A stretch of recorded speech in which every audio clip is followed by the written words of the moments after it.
Today's episode was brought to you by Wild Bill's Fireworks, PopChevy.com, and the Kent Rose Foundation. This episode is also brought to you by TheForkIn.com. Hey, Harold. It's good to be Russ, good to be back, isn't it? It's good to be back. It sure is. Yeah, man. Well, you know who we got today? Yes, I do. Our good old buddy that I met originally in Muscle Shoals, and you worked with a bunch. Our buddy Joh Willis. Joh Willis. Can you believe that? From Louisiana. Yeah, sure. I didn't realize he was from Louisiana. Yeah, I'm from way down to. Yeah, man. Yeah. What part? I met Martinville. I met John through David Briggs. He booked him on one of the Alabama sessions, and he came to the Music Mill, and that's when we first met. Yeah. But I can tell you for sure that I am a Joh Willis fan. I love John like a brother, and I really love his playing, and he's just he's everything you would expect a person to be, you know. Absolutely. And, you know, I was in 3 of his 4 weddings. You know, I'm and his wives felt the same way. Yeah. At first. That's great. Yeah, man. Oh, my gosh. So, Harold, we talked about this earlier. So, I first met John down in Muscle Shoals, probably 1980, 81. 80s when I moved. Yeah, I met you soon after I moved. Yeah, and so John's brother had been a songwriter in Muscle Shoals, and I knew him. And I pretty quickly had got a little studio set up down there, was kind of working at the other studios a little. And I met Milton Sledge and Mike Chapman, and they were playing a bar. Yeah. And they wanted to learn how to play sessions. And I had that little studio, and they said, well, you know, we want you to teach us how to make records. I didn't know how to make records. We were all seat of the pants, so we all got together. And I think Milton or Mike knew you, right? Milton, I bet, because Milton used to work at Wishbone. That's where I met Milton first. Yeah. So we all started working together, and I cut a deal with him. It was a great deal. I said, I'm going to do these demos, and I'll tell you what I'll do. I don't have It still burns, Russ. It still burns. I don't have any money to pay you for playing on the sessions, but here's what I'll do. I'll give you each a point in the publishing, 1 point.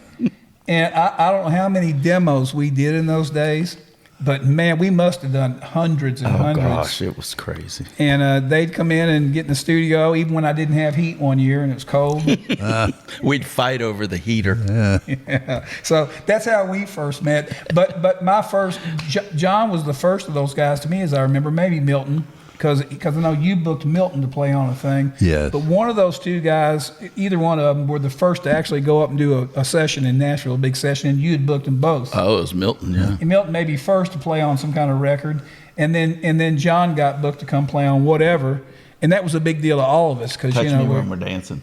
Is that what it was? It's the first. Okay. It's the very first song I played for him. Oh, Touch Me When We're Dancing. Yeah, that's my lick on the front. And that was a Muscle Shoals song, actually. Yeah. The way I got it was Carolyn called, and she left a message on the answer machine. I got back home, and was it wife number 2? Yeah. I think so, yeah. Said, hey, you got a message from somebody from Nashville. I said, who? And she said, I think her name's Carolyn. So I went and I listened to it, and she says, is this Joh Willis, the keyboard player? Well, if so, could you call me back at blah, blah, blah, whatever? And I went, Joh Willis, the keyboard player. So then next morning I called her back, and she says, oh, no, I'm so sorry. It's not, you're a guitar player, right? And I said, so far. and she said, can I book you on 3 days for Alabama? And I said, really? She says, yeah. And I said, well, yeah, of course. She said, you played on some Donnie Lowry demos, right? And I said, yeah, that's me. Yeah. She says, great. And she told me the days, and I show up. I had 2 little furry racks, and I stacked them up.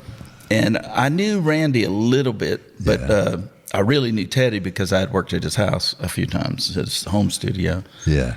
And that's the first song we cut was Touch Me When We're Dancing. Yeah. Gosh.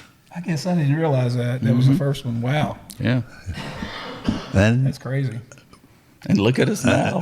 believe it or not, it was a #1 single. Oh, yeah. Wow. Yeah. You know what? I went home for Christmas, and I'm driving my mom somewhere to eat. Now, she didn't care about music at all. Nothing. But that song came on. I said, "Hey, Mom, that's me." And I turned it up, and we're riding down the road like that. And we listened to the whole song. Gets done. I said, "Well, what do you think?" And she says, "Well, I wish they'd turn those other guys down. I can't hear your singing." And then I realized, yeah, she ain't ever going to get it. She ain't excited about guitar. Yeah. Well, one of my favorite stories, and I remember this really well, you were going up to Muscle Shoals, up to Nashville, or you were coming back. I don't remember. Oh, you mean the Barney Five? What? No, I'm talking about when you had all your gear in the back. And That's it. Okay, go. Yeah. So what happened is I used to work in Atlanta a lot, do jingles and like CCM albums. And there was a guy there. His name was Mark Aramian, and he was a big producer for that stuff. So I get up early one morning. I'm driving from Shoals, and when you get, it's 157 gets to, I think it's Coleman, and then you get on the highway, and then I'd take it down to Birmingham, cut across on 20, and I get, man, it's like 7 in the morning. I'd been playing a gig the night before. I'd gotten like 2 hours of sleep. All my junk's in the back of my little station wagon, and I realized I need gas. So right before the highway, I pull into this place, and I just assumed it was self-serve. So I got out the car, and I'm walking around with this little Barney Fife dude comes out, and he's all excited. He opens the thing, he pushes that, he clicks it on, he goes. I said, "Oh, man, hey, how's it going?" He goes, "It's great." He looked at my car, and he saw all the guitars and junk and the amps and stuff. He says, "You play in a band?" I go, "Nah, I'm a session player." He goes, "What's that?" I said, "Well, I play on people's records like Ronnie Millsap, Forrester Sisters, and blah, blah, blah, and Alabama." And when I said Alabama, he clicked the pump off, pulls it out, and his face changed. I mean, he was mad. Pulls it out like that. It's not full. He sticks it back in the pump. He slams it, and he goes, "Everybody knows Jeff Cook plays with Alabama." And then he walked off. Well, I'm thinking, am I going to have to beat this man? Anyway, so I walk over, and he's behind one of those things, and it's got the little push-out thing. And he pushed it out like that. He's snarling. I put in a $20 bill, and he gives me my change. And I go, "Man, this is so weird." And so it wasn't long after that I was working at Teddy's. And I told him the story. And he's like, "Oh, man." And from what he said is that I think it's Coleman was dry, or there was some place near there that was wet. And Jeff was a part owner in a club and had a table over on the side where the band would play. And then he had a table, like 12 or 13 chairs or whatever. And all his friends would come out and hang out. And then stuff would come on the jukebox or something, and Jeff would go, "Yeah, I played on that." And just and like they were his hero. I mean, he was their hero. Yeah. Like, don't mess with him. And he said, "I guarantee you that guy is one of those guys." That's funny. And then he was laughing. And of course, he made me tell everybody, including Randy, who I think it was the first time I ever made Randy laugh. That's funny. Oh, it is. Yeah, that's great, man. What have you been doing lately? Oh, I produce a lot. That's mostly what I do at the house, and I play everything, and a ton of overdubs. And for the last year, I've been replacing AI guitar on. I can't even tell you how many tracks. Wow. It's just unreal. Wow. How many people send me stuff with stems and say, "Could you please do this these guitar parts, but can you play them right?" Because it's all that, it's phasey and all that. And sometimes I do the drums for them and bass. Yeah. But it's, I swear, it's insane. Wow. How many tracks I've done replaced AI. So Harold, you know about this thing, Suno, they call it? Yes. Yeah. Yes, that's what he's talking about. I recognize the name. I don't know about it. Yeah, but, well, John can probably tell you better than me how it works. Oh, it's crazy. People, they go to the site and they pay, I think it's a subscription, like $9 a month, and there's an upper tier where you pay whatever, and you can either put in your song, like a work tape, or you can just say, hey, write me a song.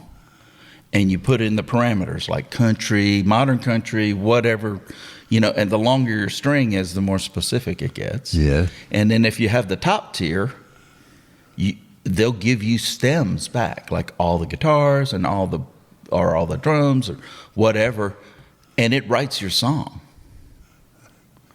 It's frightening. And then if you put in a work tape, it'll have somebody singing your song, but like it'll do the whole track. Yeah.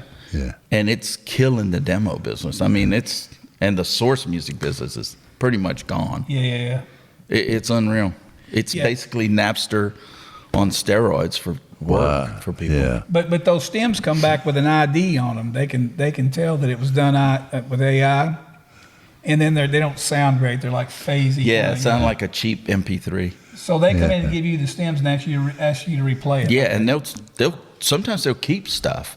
And I got to say, sometimes AI does some bizarro things, but sometimes it's actually pretty cool. And the vocals are frightening. Unbelievable. Yeah, I know. The vocal part. I mean, I don't even know how many tracks I've played on where the singer was not a singer, but was a generated AI thing. Yeah. So, I mean, I know singers have got to be hurting, and geez, but that's where the work went, Yeah. And I mean, I do a ton of producing for like custom acts.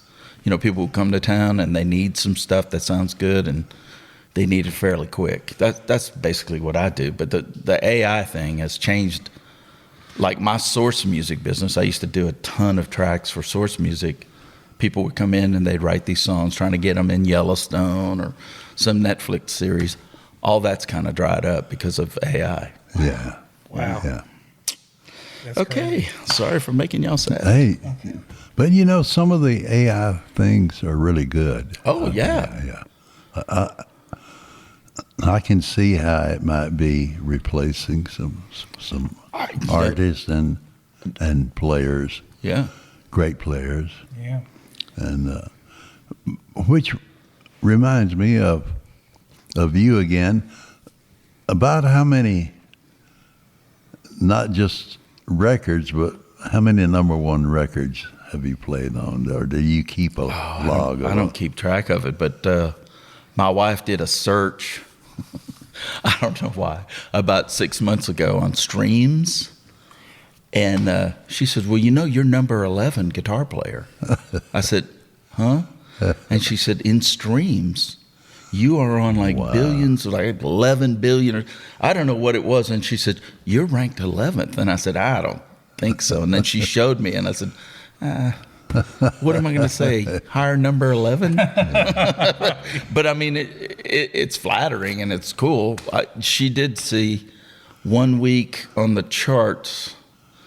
I was on 8 of the top 15 songs on the country charts. Way to go, man. Yeah, which That's is cool. I mean, I wouldn't have known it, but she showed me the songs. Who'd have thought? Yeah, man. Some little Cajun from St. Martinville That's pretty cool. be playing keyboard sounds on a guitar. I mean, who? Yeah.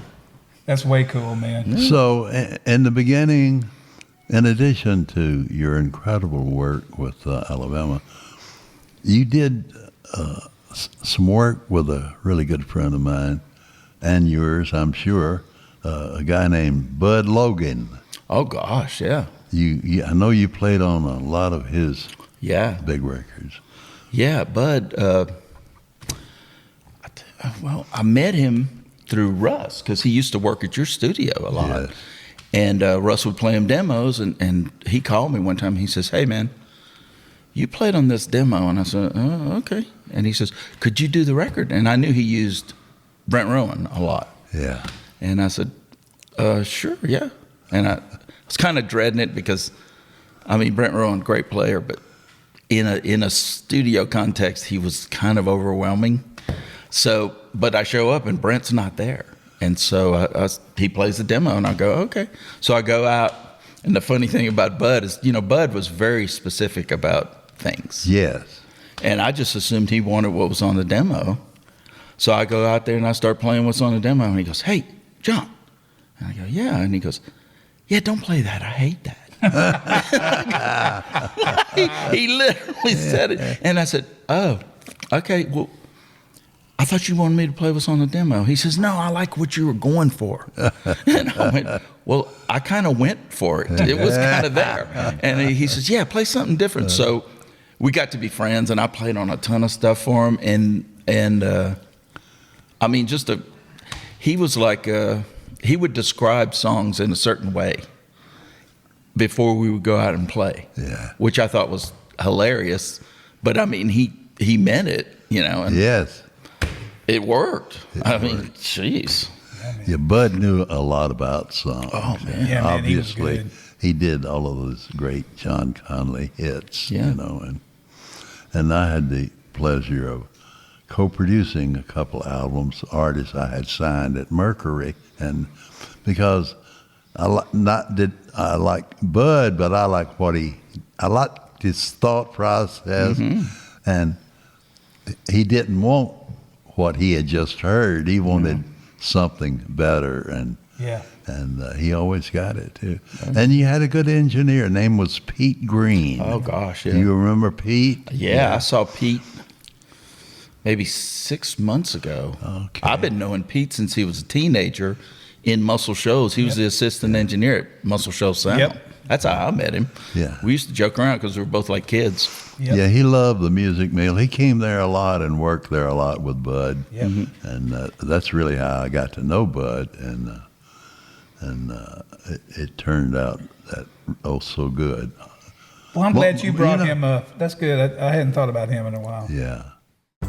Today's episode was brought to you by Wild Bill's Fireworks, PopChevy.com, and the Kent Rose Foundation. This episode is also brought to you by theforkend.com. You know, fortunately, a lot of the things we did there turned out real well. Oh, yeah. Yeah. Absolutely. Some of the best players, Oh gosh. best writers, best singers. I mean, Briggs. Briggs, yeah, how about that? But Briggs was the reason I moved to Nashville when I did, because I was living in Shoals, and we're doing that session, and he came up to me maybe in the middle of the second day, and remember when you come out of the cutting floor and you get into there was like coffee right there, Yeah. and then you could walk into the control room, Right. and watch out because you can hit your head if you move. Briggs is standing there, and I walk in there to get some coffee, and he says, "Hey, man, why don't you live in Nashville?" And I said, "Well, you know, I have a few accounts up here, but you know." And he says, "Man, you need to move." He says, "If you move to Nashville, I will talk about you all over town." He says, "And I'll use you on everything I do." There you go. And I didn't know.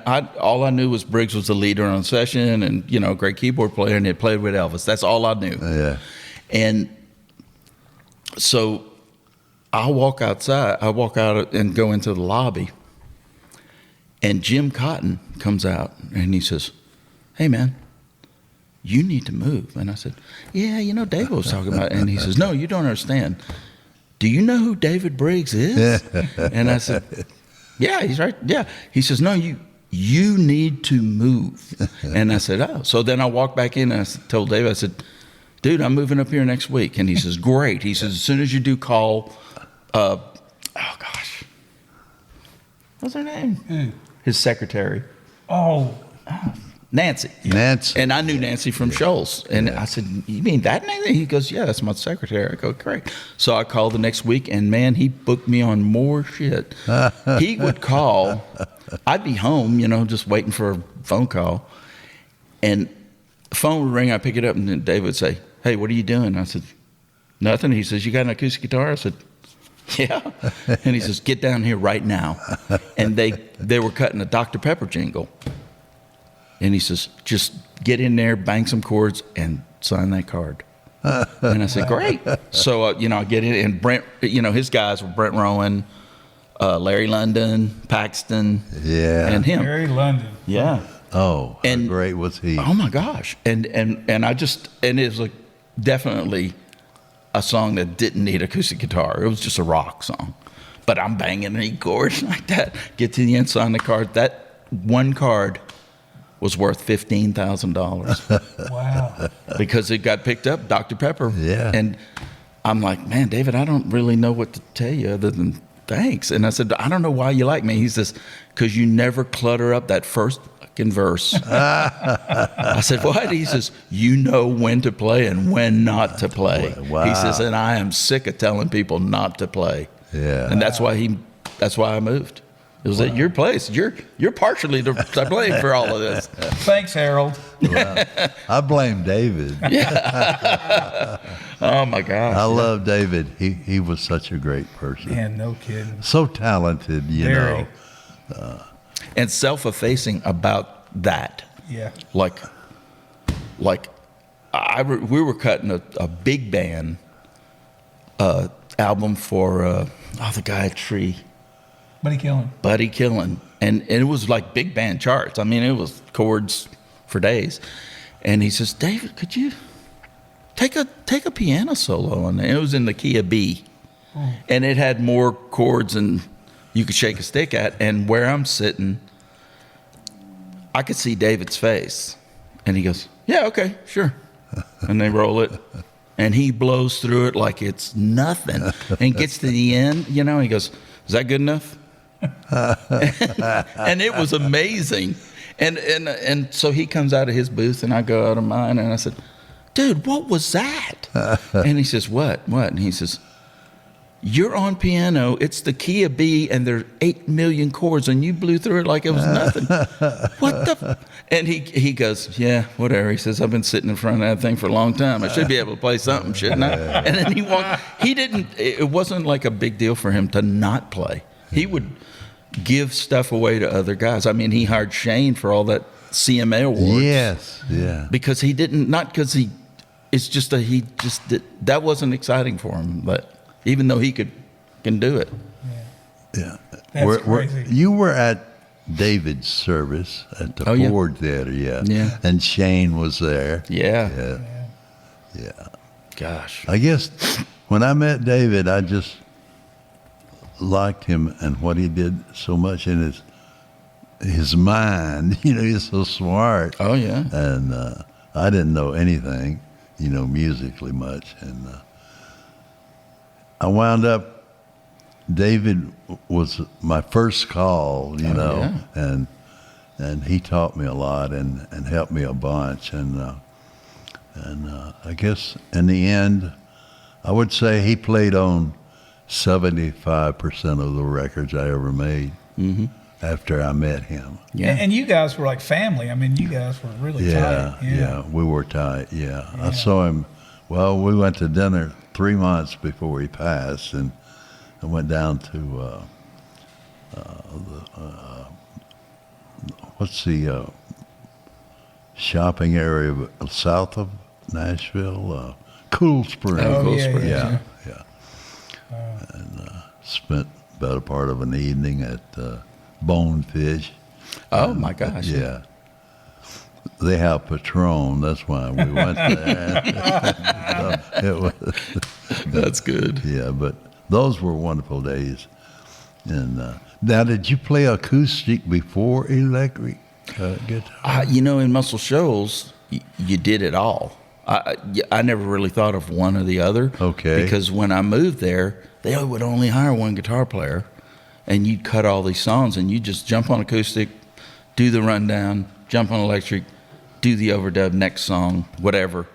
It wasn't like as partitioned as it is up here. And then when I moved up here, everybody heard Touch Me When We're Dancing, and I played electric like almost exclusively for 15 years maybe. Yeah. And then this guy, Keith Stegall, calls me and he says, hey man, do you own an acoustic guitar? And I said, yeah.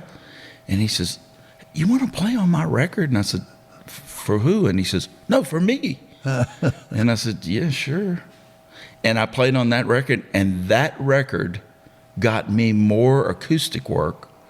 And it wasn't that big it's just everybody in town bought it because it was Keith. Yeah. And they see my name playing, and 2 of the songs, I had some acoustic kind of stuff on it, and people started calling me for acoustic. Yeah. Yeah, but you started out on banjo, right? Well, yeah, if you call that, I don't know if you can call the banjo and starting. Banjo is more like a finishing. Yeah, but that's how you started. You started with Yeah, I played banjo for a year before I even touched a guitar. Wow. But I was playing like Earl Scruggs style, and it was right around the time that Dueling Banjos was out. And You kind of look like that kid a little bit. well, yeah, actually, I'm still missing some toes. Yeah, I mean, I played band. I didn't even, I was sentenced to the key of G for a year, and then the parole came through.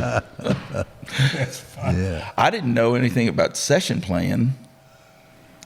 They called me. I had a guitar and I had a whatever, and then a local band called me because their guy was quitting, and they said, "You play guitar?"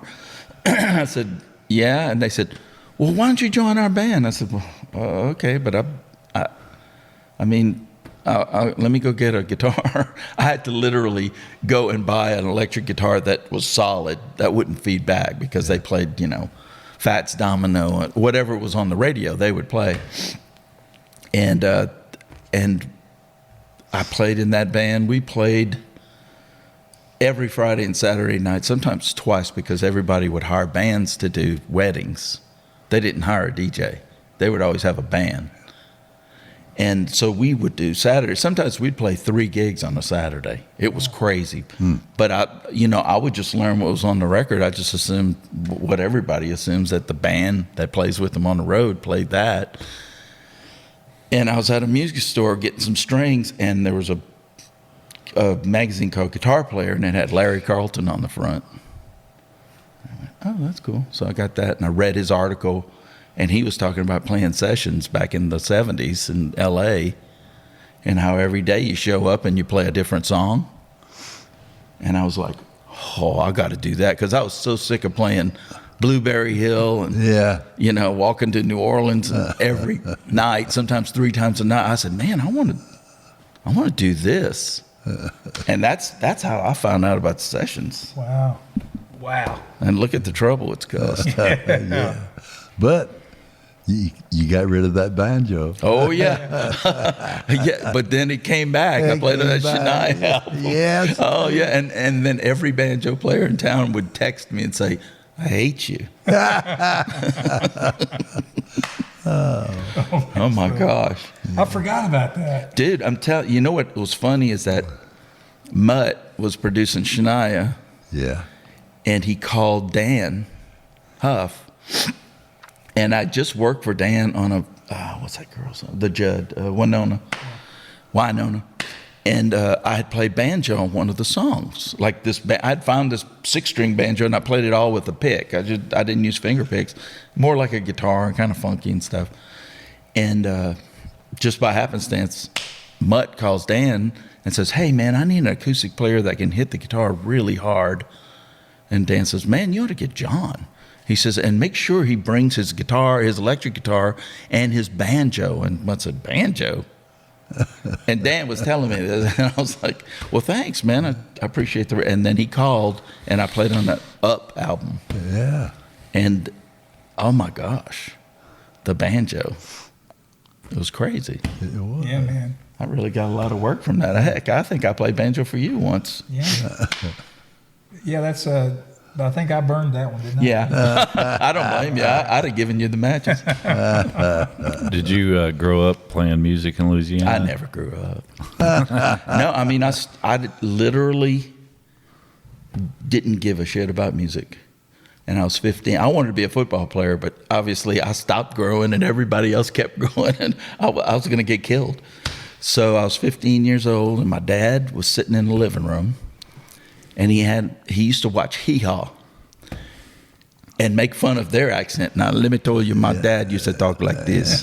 So him making fun of another accent was pretty funny, but at the time. And it's Roy Clark sitting. I just remember I'm walking through the living room, and I look over, and it's Roy Clark sitting on a bale of hay with those girls standing around him, playing the banjo. And I looked over at my dad, and I said, I need a banjo. And he laughed. And I said, no, I need a banjo. Because in my mind, those girls, I didn't know they were getting paid to be there. And I thought, man, banjo chicks, this is going to work. And I got a banjo. And the rest is misery. That's so funny. Yeah. Oh, that's so great. Yeah. Well, we sure had fun when we were all those demos we all learned down at Muscle Shoals. Gosh, it changed my life. We had all come down there at the same time. None of us knew what we were doing for the most part, and man, we made a lot of demos. Oh my God, yeah. Remember, you would stay up all night and bounce.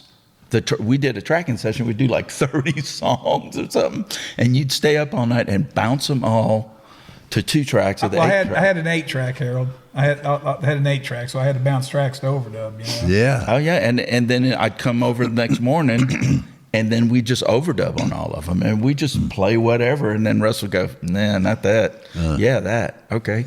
Remember that? Yeah, oh my gosh, thousands, I'll bet, of songs. There's a bunch. Shoo. But that's how I learned the craft. Yep, that's how we all learned. Yeah. And then I'd run to Nashville and pitch songs and get my butt kicked and come back home. We'd do it again. Well, you were so cute at that age. Yeah. Yeah. And if he had had some energy, he would have been great. Yeah. If he'd only been like that bunny with the battery. I came up with you once. Remember? No. You had a Honda Civic, and I'm pretty sure the back seat was out. It probably was. It was rank. And I said, man, Russ, I want to see what you do, like to pitch songs, because I didn't know. And I knew you were coming up all the time. I said, I want to ride along. He says, yeah, okay, blah, blah, blah. And we came up, and it was cassette days back then, and lyric sheets, and you had a bunch of them. And I think you had rubber bands around them all. Yeah, so we used to do it. And you had some meetings, and one of the meetings was Bud Logan. Yeah. And I said, man, is it all right if I get it? Yeah, come on. So that's where I met Bud, even though he didn't know I was a guitar player. He just thought I was Russ's, beautiful assistant. And so we sit down, and Bud goes and he takes the cassette and he puts it in the machine. It's got the lyric sheets, and he hits play. It gets about the middle of the second verse, and I'm thinking, dude, wait till the solo. But he didn't. And he goes, I don't need that one. And he turned the page, and the second one, it gets to the end of the first chorus, and he turns it, he spins it forward. And by the fourth song, it did.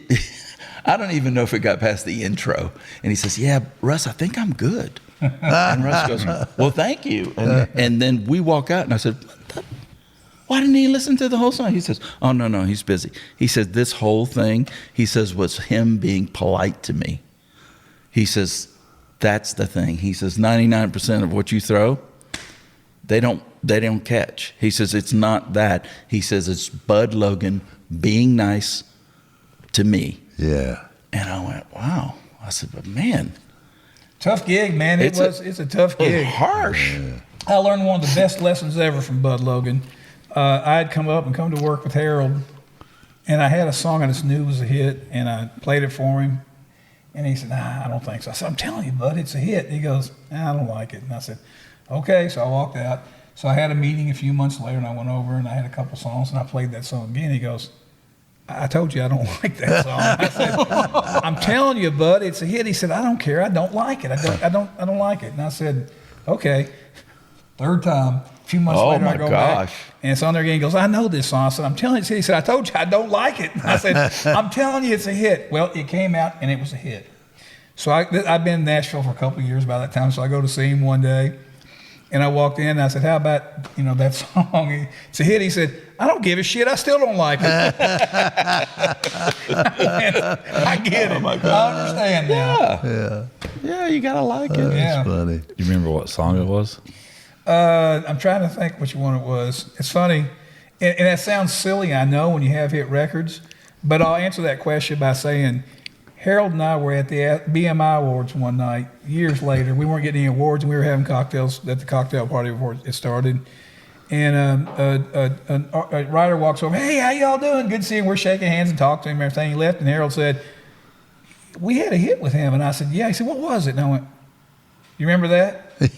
No, I It don't. was John McElroy. Oh, my goodness. And it was, what song was it? It was a #1 record. God, I can't believe I can't remember it now. I don't. So that's not unusual when you go, wait a minute. I'll think of it before we get done. Remember Achy Breaky Heart? Yeah. Yeah, we kind of. I played on a version of it. Yeah. The Marcy Brothers. Yes. Remember that? Nelson Larkin. I did it. Oh, you played on that version? You played on the demo too, though. I didn't play on the demo. Yes, you did. Did I? Yes, you did. That wasn't my lick. Was it not though. you? I don't think so. I don't know, but Nelson called. He says, "Hey, man, you work for Russ a lot." And I go, "Yeah." He says, "Hey, I want to book. We're just going to book 4-piece, and we're going to cut these guys." He says, "These guys know you from somewhere." And I'd played on a custom album for the brothers before. I think out at their house. And we go in, and we're at Scruggs, which I don't know now is something Soul Kitchen or whatever it is. Anyway, and we're in there, and he plays the first demo. And I go, "Man, I know that song." And he goes, "Yeah." He says, "You played on the demo of it." And of course, I'm sitting there, I'm going, "I don't know if you know. Okay. And he says, "I got to have that lick, you know." He says, I don't know why, but guitar players hate that lick. I said, "Dude, if a 4-year-old will run down the hall singing a lick, that's the one you need to play." Yeah. He says, "Because then the bait is set." And so we cut that song. And did it ever come out? It came out on an album. But you know, I'm pretty sure that it was you played on the demo, and you're right about that lick. And you know, I'm almost positive it was Don's lick. It was though. Don's lick, and I hated it too. And I kept trying to change it while we were doing it. Mitch played drums. Oh, it wasn't you. It was Keith Hinton. It was Keith. Keith Hinton. That's what I thought. And Keith was there that day, and we walked across the streets to do the demo. And Don had that lick, and I said, "Okay, Keith, let's do something cool. Let's." I'm humming things. He's trying different things, and Don's going. He's on the floor singing as we're putting it down, and he said, "Man, don't change my lick. I think it's important." "Yeah, sure it is, Don. Okay, here's what we're going to do now. Here we go." And I did that 4 or 5 times, and finally he said, "Russ, please don't change my lick. I thought it's really important." And I said, "Okay, let's go with the lick then." You know, a year later, when you walked after that song was a hit, if you walked into prior to that song being a hit, if you walked into a guitar store, every little kid had a guitar going, after Achy Breaky Heart, da da da da. Yeah. Everywhere you went, I'm going, Yeah. you know, yeah. Yeah. And plus, That's right, you didn't. and plus, no matter, you know, if you hear it in Japan, the guitar's the same. It's Yeah. just everything else has changed. Yep. It's just that thing, man. It's whatever it is. And I'd like to say that I knew it immediately, but I didn't. I almost messed that one up, you know. Yeah, he thanked you in the podcast. No, we talked about that. Yeah, we got one to change it. That's funny, man. But man, I think everything. That was one of the ones where we just took everybody in the room, went across the street at 8:05 and did it. It just happened that day. But 99% of all those records we had at the Music Mill that we published when I was there, you played on. Oh, I you were the remember. leader on all of them. Yeah, Bruce. You know, I just went. God rest his soul. Just went to his. Who? Bruce Watkins. Oh, he passed. Oh, I Yeah. didn't know that. I know it's because nobody knows anymore. But Yeah. it would be me and Bruce, Shannon, and who played bass? Joe, right? Shimei? Played bass? No. Who did we use? Joe in the very end, but I'm trying to remember who played bass. I don't know. But we got Bruce because Bruce could play acoustic and mandolin and fiddle. Yeah. So it's like, throw a fiddle on there. Bruce Watkins. Yeah. Yeah, great player. Yeah. You know, when you're making $5 a song, it's no, I'm kidding. No, that. actually, your sessions were great because I took retirement and they doubled your input on the retirement when you're leader. Because you were leader on all And of I them. was leader on a bunch. Every one of them. But we'd go in, of course, at 8:05, and we'd start at 10, and we'd go till 10, 11 at night and get like 16 tracks. As a matter of fact, this is how all the stuff came out. Well, I'll never forget, we went in and we cut 16 songs on a Saturday, and two of them were Please that Tony had written, and Just Between You and Me that I'd written with the Kenleys. And we took those demos and sang them on Sunday. We cut on Saturday, sang them on Sunday. By Wednesday, I had 5 record deals on the table. Isn't for that them. crazy? They were just demos, you know. Yeah. Gosh, Yeah, man. it's crazy. We had a lot of fun in that building. Golly. What a great time. Yeah, it was. Remember, did you produced the first Shania album? Yes. It was you and who? Nelson or No, Nora Wilson. Nora. That's right. Yeah, Nora. And there was a acoustic solo on one of what was What it? made you say that? Yeah, and it mods a half step at the end. Tony Hazen's song. And Tony- people were fighting Tony about Stan. Go the ahead. last note. Is the last note, should it be in the old key or the new key? Because it's a push or whatever it is. Right. And I remember getting a phone call from Tony Yep. saying, why'd you screw it up? Because whichever one we chose was the one he didn't choose. Yeah. And I can't remember what it was. And he says, thanks for screwing up my song, dude. It was in the. I think it was in the new key, but it didn't sound like That's that. what to me. I thought we Yeah. did the new key, but it was like a quarter note before it modded. Yeah. It just sounds like I wanged it. Yeah. Oh my gosh. He was kind of joking saying it though. He wasn't. Yeah. Well, what a cool record that was. And you know, but it was okay when we saw the video. Remember the video of What Made You Say That? Was her on the beach in that dress? silhouetted? Yes. I think Tony got over it real Oh, quick. Man. man. Yeah. Dude, you remember the Shania story on your boat? Yeah. Yeah, I do. Oh my Lord. So she's there, and she, the whole time we were tracking, she wore like flannel shirts, and Same. you couldn't really, she was a pretty girl, but you didn't know. Well, we go out on that boat, and I don't know what the thing. It was a publishing company party. Yeah. For number one. You were on the boat, weren't you? Yes. I forgot he was on the boat that day. I Dude, completely forgot. and we're that. sitting. It's me and the Gossets are sitting in the The Gossets, that's It's right. not the control room. What is it in a boat? in the cabin. The Cabin. Control room. Yes, the control room. Yeah. And there were probably 11 or 12 people in there. And Shania walks in. We're out on some lake somewhere, and people are swimming. Old Hickory. Old We were Hickory. on Old Hickory. And she walks in, and then she goes down the stairs into, I guess there's like some cabins or something. Yeah. And we're talking, and then she comes back up, and she's got on a string bikini. Like, holy, what? And the whole cabin just shut up. Yeah. And she walked through, and then she got in the water. And then everybody started talking again, but the subject had completely changed. Yeah. And I remember Ronnie Gossett leaned over to me. She says, you know that girl? And I said, yeah, I played on her record. I said, but I don't know that girl. Same. And she says, wow. I mean, it's a girl saying, And then she got out of the water about a half an hour later and walked through the cabin, and the exact same thing happened. Everybody shut up. And then she walked through and stepped down. And I was like, who would have known? Because she never... No, I mean, exactly. She was, like we were talking about in one of these we did before, she was at the music mill all the time. She was just one of us. Yeah. Yeah. Pretty crazy. Gosh. Yeah. Yeah, man. The music mill. Yeah. She was a star. Yeah, man. Still is a star. Yeah, man. Yeah. I remember... Now, did you play on her original demo with Noro? I'm not sure. Somebody... I did. I played on that record. That first record. The acoustic work on one of the songs we did, You Lay a Whole Lot of Love on Me was the song, and I love the acoustics. Well, it must have been me then if you loved it. What? I'm sure it was. It could have been you. I worked with don't know. Noro a lot back then. Yeah, but that demo was what enticed me to call Noro to co-produce the record with me, because I loved two of the things. We wound up doing two of the songs that the original demo had on it, Wow. Yeah, man. Yeah. I remember you playing me that demo. God, she sounded great. Mm-hmm. She sounded great on that thing. That's cool. Well, she was better than I thought she was as a singer in the beginning, Mm-hmm. And then when she and Mutt teamed up, it was all over then,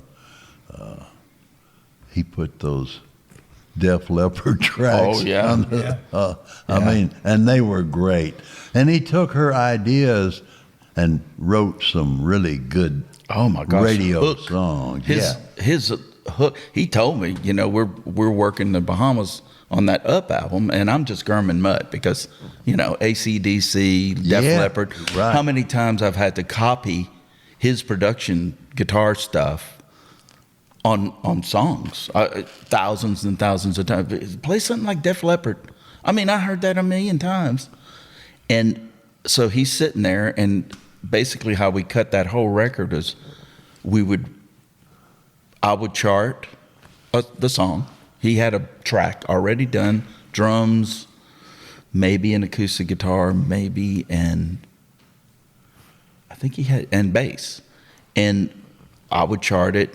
We'd get a copy, and it's me and Brent Mason, Paul Franklin, and Jonathan Yudkin. And we would run the track a couple of times, and he would just make pointers or whatever, or I mean, he would cut the session. He had it in Pro Tools. If we came up with something, he would move stuff. But after that, he would say, okay, guys, get lost. I need John. And I would be first, and I remember the first song we played, I played mandolin on, which was weird because Yudkin was there. I played mandolin on it, and then he says, hey, Dan says you play acoustic guitar too. And I said, yeah, sure. So I go and I get one and I play something. And we were done. And I was expecting to spend half the day on it because that's how he was. We were done the whole thing in an hour. And the second song we did, Mud says, hey, John, get at that banjo thing that Dan was talking about. So I get it, and I start running. And I could, where I was sitting, I could see Paul Franklin. And we start running it, and he hits the button, he goes, that's it. Well, I didn't know what he was talking about. I thought it was somebody else had played something. And Paul looked over at me. He went, and I said, what? And he said, you're going to be playing banjo on every song. And sure enough, 17 songs later, I had played banjo on every song. Oh. And he would say, we'd run the song a few times, and then he would get rid of everybody, and then I would play. And while I'm playing, they would loop sections of whatever, like 9 bars, something weird, and it would just keep looping, and I'd just keep playing, and he says, okay, we got that.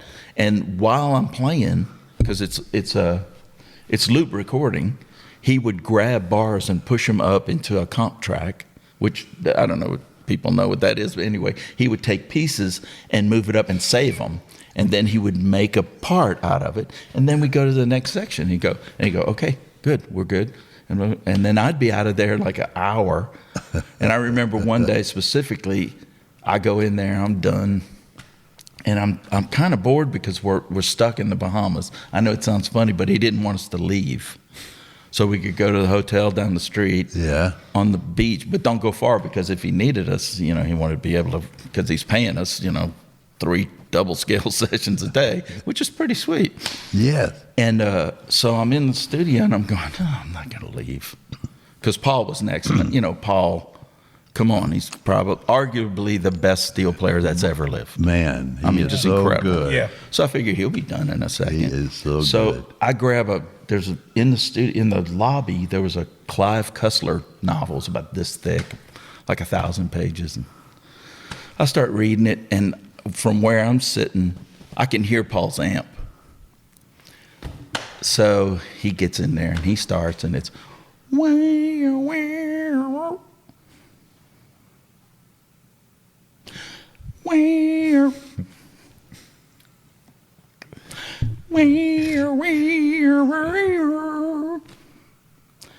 this goes on for almost 4 hours, literally. That lick and like 5 other licks, but basic, and that, I forgot what song that's on. They don't impress me much. Yeah, whatever it is, he had Paul in there, and he was stacking the steel like 4 times. He says, if I'm stacking the steel and I can hear that they're not the same, he says, we just got to do it. And so Paul comes out, and I go, dude, are you okay? And he goes, yeah, what? And I said, you've been playing that lick for 4 hours, and you're Paul Franklin. And he said, yeah, he says, but I know the gig. This is what Mutt does. He does it till he's happy, because he figures if he's happy, everybody's going to be happy. Yeah. And that's, how everybody, just like how you would produce, you would come out and you'd say, guys, that ain't it. Hey, David. And you would walk over to David, and he would play something, and he'd go, you would say, that's it. Like he would change something, and right. whatever it was, that's it. yeah, and that's it. And then we'd play it like that, and you go, "Great guys, next." And you never spent. I don't know if I ever heard you say a crossword to a session guy. I don't think so. I don't think you ever did. You always said, "That's great," or "Hey, let's try it one more time." Which, there's the opposite side of producing, where several people I've worked with, Rick Hall being one, took the opposite, where everything was wrong till you played exactly what he wanted. Yeah. But yours was so, because that's your personality. I mean, Yeah. you're just a nice guy. And obviously, nice guys finish first. Thank you. Yeah, man. Yeah. Well, Good observation. That's See? true. That's very Well, true. I mean, you literally. know, I just happened to be playing with a team of pros. But you put them together, and that's leadership. Yeah, and you were leading it. Yeah, and that's true. That's the way he. Yeah, I agree. That's good. I mean, Jim and Joe. Yeah. Whoever had two engineers in a session that were kind of co-equal branches of government. Yeah, You know what I mean? I know. Because they both would jump over. I remember Jim leaning over Joe and changing something. And Joe didn't say anything because he was changing something, just a little whatever. And Joe, oh, yeah, that's better. And they would team up and do those records with you. Yeah. And, Joe was a little bit more wiry and Jim was kind of like your personality, where it was very relaxed. Yeah. And Jim would come out sometimes and he would say, "Hey, what you're doing in the second verse, he loves. What you're doing in the chorus, he hates." I said, "Well, why doesn't he tell me?" He says, "He doesn't do that. He'll just find somebody else to play the choruses." He says, "So change your part in the chorus." And then he would leave, and I would change my part. And I knew I'd gotten it if you said, "Yeah, John, that's nice in that chorus." Yeah. I knew I'd gotten there. You know what I mean? Yeah. And it worked. Yeah, it did. It did work. I mean, holy shit. Yeah. Remember when we did Toby Keith's first record? Yeah. And we did the whole thing in 2 days with the overdubs. Yeah. I probably got more work from that cowboy song. It's unbelievable how much work I got. Wow. Because and people would think, at first, because you used Brent a lot. They thought it was Brent, and Brent had to say, "No, it wasn't me." Yeah. Which hurt his feelings quite a bit. and me and Sonny would do all those licks, and we did that first record, and should have been a cowboy. yes, I mean, holy smoke. And that's what happens in a session player's career. You get a bump when you play on something huge. You get a huge bump, and if you play something that people like, even if it's not a big hit, you still get a bump from the people in the music business that know. Yeah. I mean, I played on this guy, Brian McKnight. He was a kid when I first met him. And he and a friend of mine, Brandon Barnes, were writing songs. He's the younger brother of one of the guys in Take Six. And I played on a bunch of demos for him. And I remember I bought, well, like today I'm getting a new guitar. I got a Chet Atkins gut string. Right, came in the mail, I bought it, whatever, showed up. And a gut string you have to keep tuning for days before it settles. I remember I got it 2 days before or something. And I go to Huntsville to do overdubs on all these demos that we've done for Brian. They're all R&B stuff, and he's just singing full. Like, you wouldn't believe how good this kid was. He's like 15. It was incredible.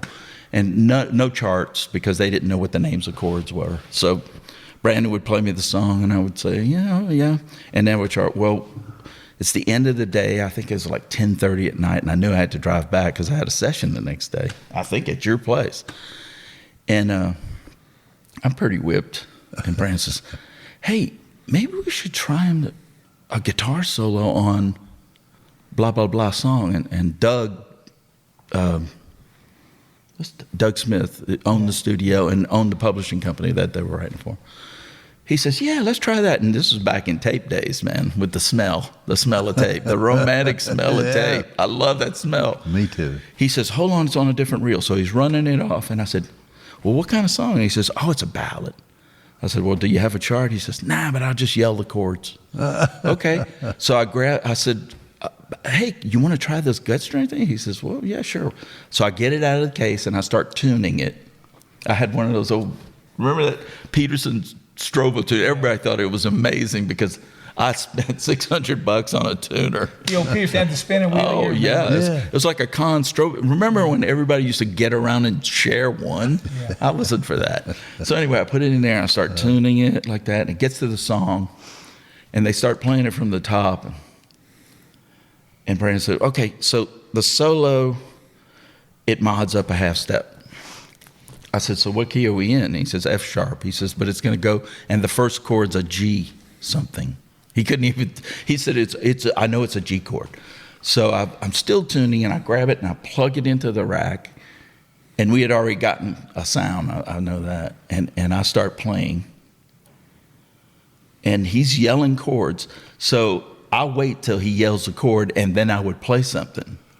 And then he would yell another chord, and then I would play something else. And it gets to the end, and I go, bon-dee, don-dee, don-dee, like a French cop car to make them stop. Well, they don't stop. And I go, okay, I think I'm going to tune one more time, and we can do it. And he goes, no, that was incredible. And I said, man, no, let me take another shot. No, we're good. And I'm sitting there to myself, I'm thinking, well, nobody's ever going to hear this. Sure enough, like 2 or 3 months later, he gets a huge deal on Polygram or Polydor or whatever it was. And that's his first single. And it goes absolutely crazy. And I didn't know that he had gotten the deal. And I'm riding in the car. And I remember because he does some little chord moves.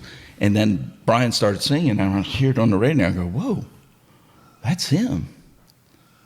And it gets to the solo, and I recognize my playing, and I go, oh, no. They got it. Because I remember him saying that when they went into track, I don't think I should say this on a podcast, but they didn't want me to play on the record. They were going to use LA guys, which, yeah, whatever, whoever's, it's okay. Yeah, I get it. Yeah. Anyway, so it plays and it gets to the end of the solo on here, and I'm laughing. And then I stopped and I called Doug and I said, and he said, hey, haven't you got your checks yet? He says, you're on 2 songs on this record. I said, well, Brandon said they were going to use LA guys. He says, well, 2 of the tracks, they couldn't beat yours. So they kept you, and you should be getting a overdub session.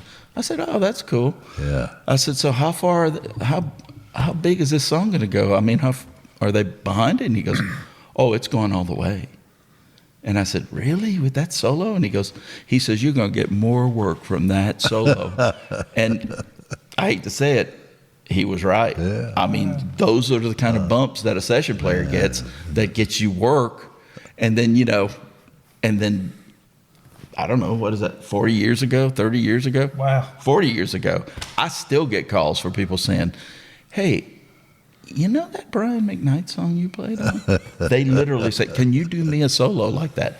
And I go, well, sure I can. You know what? That French Taxi thing was always your notice to say, hey, I'm going to do it again. I always did it every time we did an overdub. Yes. I mean, that was my thing to make let's start again. Yeah. Da-da-da-da.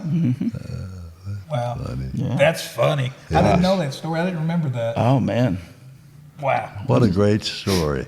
Hey, so today, how many sessions do you do like that now where you go in and you go to a studio with a bunch of players? Not that many. Probably averages. I mean, I was a few months ago, I played on a Chesney Day, which was 2 sessions with a ton of guys. But a normal week, maybe 3 or 4. It used to be 15 sessions a week. Wow. But now it's, everything's an overdub. I mean, I played on Dan Seals has a record coming out of a duets or something. I don't know. I didn't know. And they retracked everything to his voice. And all my everything I played was at the house with nobody there. Kyle just sends me the files and says, do whatever, I'll keep what I like. And that's the normal thing is I basically I overdub at the house. I love seeing the guys, but it used to be always away. And then it was kind of some away and some, but now it's mostly at home. And then, I'll get a day or two a week where I go out and play a session or, 3, sometimes 3. Wow. Kyle's a great guy too. No kidding. Lenning is a great guy. Yeah. Made some good records. What's frightening about Kyle is his ears, the way he hears things. When I first started working for him, and I didn't work for him a whole lot, but when I would, it was almost like he was forced into using me because he had a demo of some song that I'd played something on, and he didn't think anybody else could play it, or just because it was some stupid trick, like harmonics or whatever it was. Yeah. And so he would call me, and I would do, and I remember doing a George Jones record, and there were 5 guitar players on it. Now, does George Jones need 5 guitar players? No. So it's 2 guys playing acoustic, and it was Steve Gibson, who was the band leader. Billy Joe Walker was playing electric, and me. And the whole thing was there was one song that I had played a lick on, and he wanted that sound and that lick. Yeah. And he booked, literally, it's the biggest session I've ever been on besides Orc Dates. Wow. 3 background singers, steel, 2 keyboard players, Dennis and John Jarvis and Dennis Burnside. I forgot who played bass. It had to be Hungate, I'm thinking. Larry London, 3 electric players, 2 acoustic players, and I want to say fiddle. I think Mark was there too. It's a huge band. Yeah. How do you control that? People have to be cognizant of being cool. Yeah. And we start playing, and we get to that song, and Kyle goes, I need you to play that lick. Well, Steve Gibson's the band leader. So session protocol demands that what he says, you know what I mean? It's kind of, there's a protocol there. It's not so much anymore. People don't, I don't know. But back in the day, you listened to the leader of the session. And Steve went out and he started playing that lick, but started playing it wrong. Well, I'm not going to tell Steve Gibson, he's one of those cats. Right. Holy yes. shit. So I go out there and I'm sitting there thinking, I guess I'm going to play another song with tremolo in the chorus because there's nothing to do on a George Jones record. The third electric is useless. You know what I mean? It's just, you're just taking up space you don't need to. Anyway, we start running the song, and Kyle goes, hey, John, that's not the lick. And so I don't know what to do. He's saying it over, everybody's in the headphones, and I go, well, Steve's playing the lick. And I think at that moment, Kyle recognized 2 things. He can't say anything on the headphones that's going to bum out anybody. And he needs that lick. Yeah. so we cut the track, and the reason Steve was playing the lick wrong is he had his hand in the wrong position for it. You know what I mean? It's the same notes. It's just it doesn't sound the same when you're not in the right spot. And so at the end, Kyle comes up and he says, "Hey man, just hang around after the end of the day, and we'll get that lick." And I go, "Yeah, man, cool." And he goes, "I appreciate you not burning Steve on it." And I go, "Man, Steve Gibson's like a hero of mine. I would never even think about it." So then we did the lick, and I said, "Does this happen often?" And he says, "No." He says, "I never have this many people in there." He says, "Because if you don't relate to each person, it's kind of like it's not a band." He says, "And I really like the sound of a band, but the fact that they're session guys and they play so tight, I don't have to worry about the tightness." But to him, it's like a sound. You know what I mean? Yeah. It's not just guys playing. Yeah. He says it's got to be a sound. Yeah. And I felt like that's kind of how you did it. Yeah. You're listening to the whole sound. You're not listening to some guitar player playing some bullshit. You're just listening to the whole song and going, "Oh, I like this," or "Yeah, I don't really like this." You know what I mean? Yeah. And that's how I feel like great producers do that, where they have a concept of the song, and it could move a little bit, but they know when they like it, and they assume that them liking it is going to make it a hit, and that's usually what happens. That's usually what happens. Yeah. I think How much time we got, Producer Wade? We're good. We're good? Okay. Well, I just want to make sure we don't go over here. Okay. Yeah. Cut this part Well, out. I'm very shy, so Yeah, well, yeah. Man, boy, it's been fun. I'm sure I'm glad you came by today. dude, I'm Yeah. honored y'all asked. You know, we're honored that you would take your time and come to our podcast. gosh. You I know the people listening and viewing are gonna love what you have cool. told them today. well, I feel like it's you and Russ. It's kind of y'all fault that I had a career in music, which, you know, if I hadn't, I'd have been a doctor. So I'm kind of pissed at both of y'all. Oh, man. Well, to borrow a phrase from your father, let me told you something. Right now. Yeah, right now. Did you ever read my dad's letter in the studio? Yeah. Tell this real quick before we go. So when I realized what session plan was, I found a school in L.A. that Howard Roberts, a famous L.A. session player, created for guitar players. It's kind of a trade school. It's a year course. They had all these classes and stuff. You know, I didn't know how to read music. I didn't know any of that. But I really wanted to be a session player. So I start finishing concrete to save up money to move to L.A. to go to the school. Mm-hmm. My dad is totally against it. He hates the music business because the only people he knew in the music business were gambling, drinkers. I mean, literally, that's all he knew. He didn't know that there's, like, people could be professional and be, you know what I mean? So I moved to L.A., and I'm there for about, I'd say 2 weeks, and I am loving it, man. There's so many incredible guitar players, and all the teachers in the school, I'm just like, holy shit, you can do that on, you know what I mean? I mean, it's just like my mind is blown.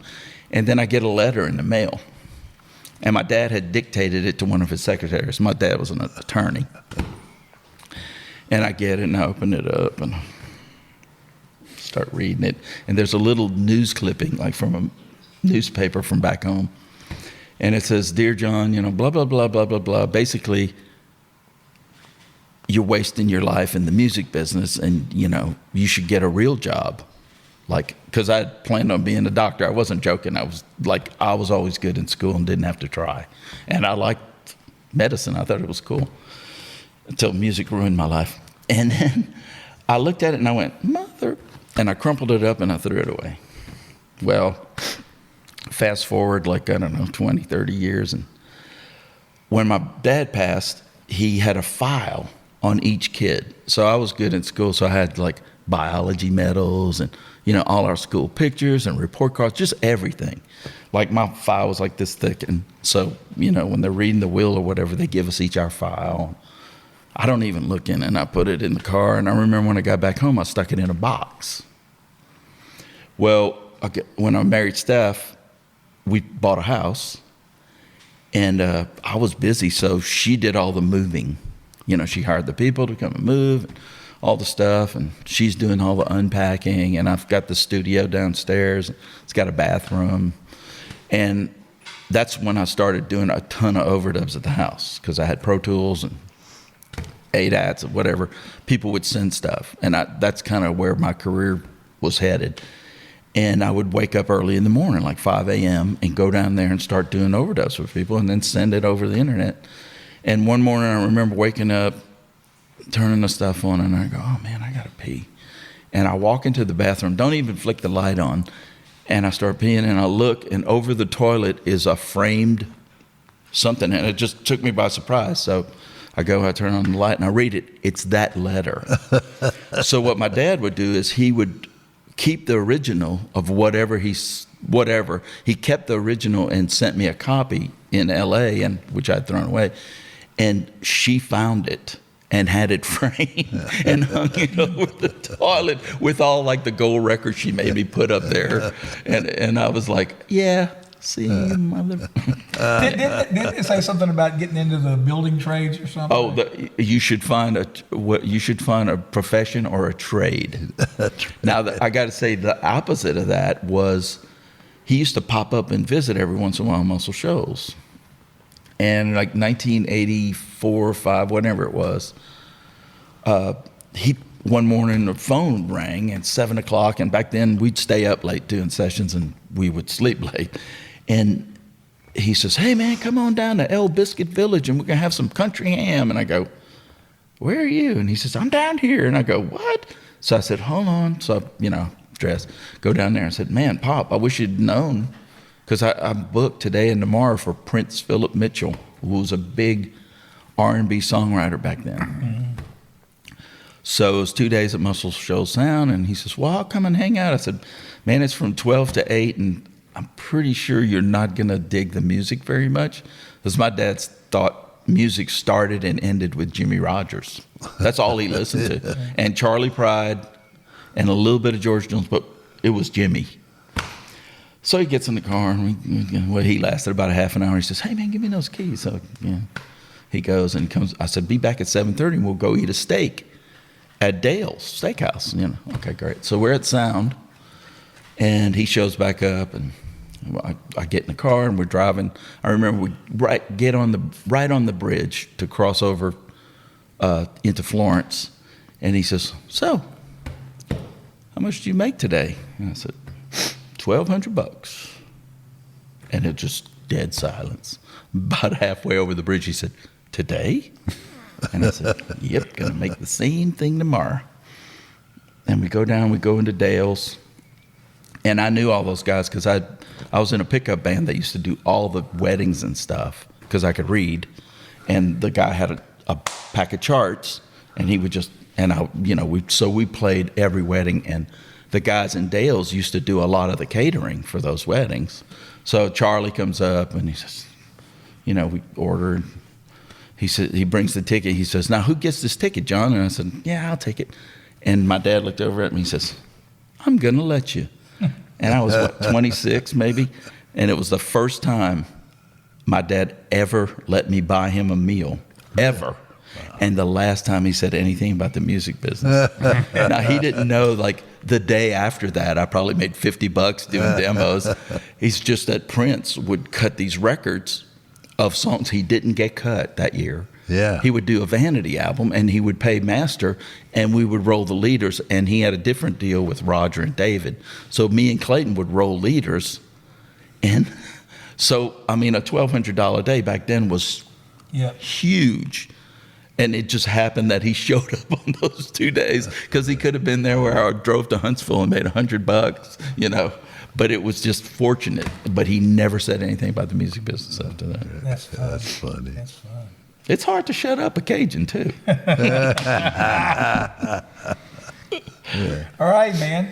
All right. Man, this has been great. This It has been has. really fun, man. Well, thank y'all. We really appreciate you coming. Man, it's my pleasure.